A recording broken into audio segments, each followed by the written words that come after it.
ನೋಡಿ, ನಾವು ಜೀವನೋಪಾಯಕ್ಕೆ ಅಂದರೆ ಲೈವ್ಲಿಹುಡ್ಗೆ ಮಾಡ್ತಾ ಇದ್ದೀವ ಅಥವಾ ಲೈಫ್ಗೆ ಏನಾದರೂ ಮಾಡ್ತಾ ಇದ್ದೀವ?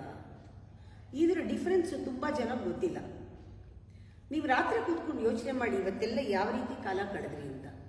ಎಲ್ಲ ಲೈವ್ಲಿಹುಡ್, ಆಫೀಸ್ಗೆ ಹೋಗೋದು ಲೈವ್ಲಿಹುಡ್, ಹಣ ಸಂಪಾದಿಸ್ಬೇಕು, ಇದು ತಗೋಬೇಕು, ಅದು ತಗೋಬೇಕು, ಅವ್ರು ನೋಡ್ಕೋಬೇಕು, ಇವ್ರು ನೋಡ್ಕೋಬೇಕು, ಅದು ಇದು ಎಲ್ಲ ಬರೀ ನನ್ನ ಲೈವ್ಲಿಹುಡ್ಗೆ ಸ್ಟ್ಯಾಂಡರ್ಡ್ ಆಫ್ ಲಿವಿಂಗ್ ಜಾಸ್ತಿ ಮಾಡ್ಕೋಬೇಕು.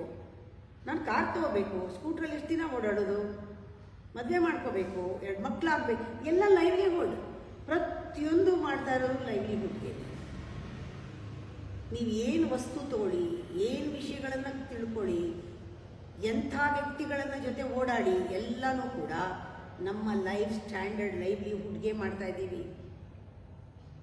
ಆದರೆ ನಮ್ಮ ಲೈಫ್ ಅಂತ ಏನೋ ಇದೆಯಲ್ಲ, ಅದು ಜನ್ಮ ಜನ್ಮಕ್ಕೂ ತಗೊಂಡು ಹೋಗೋದು. ಏನಾದರೂ ನನಗೆ ಕೊಡು, ಸಂಪಾದಿಸಿ, ಅದನ್ನು ತಗೊಂಡು ಹೋಗು, ಇದೆಲ್ಲನೂ ಸಾವು ಬಂದರೆ ಹೊಟ್ಟೋಗುತ್ತೆ.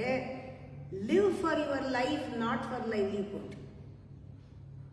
ನಿನ್ನ ಲೈಫ್ಗೋಸ್ಕರ ಏನು ಮಾಡಿದೆ?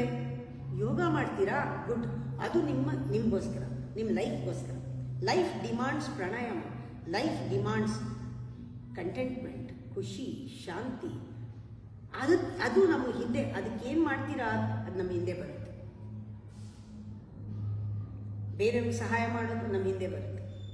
ಪುಣ್ಯದ ಕೆಲಸ, ಲೈಫ್ ಡಿಮಾಂಡ್ಸ್ ಸಚ್ ಥಿಂಗ್ಸ್. ಅದಕ್ಕೆ ನಾವು ನೋಡ್ಕೋಬೇಕು, ನಾನು ಬರೀ ಲೈವ್ಲಿಹುಡ್ಗೆ ಮಾಡ್ತಾ ಇದ್ದೀನ, ನಾನು ಲೈಫ್ಗೋಸ್ಕರ ಮಾಡ್ತಾ ಇದ್ದೀನ ಅಂತ. ನೀವು ಲೈಫ್ಗೋಸ್ಕರ ಏನು ಮಾಡ್ತೀರಾ?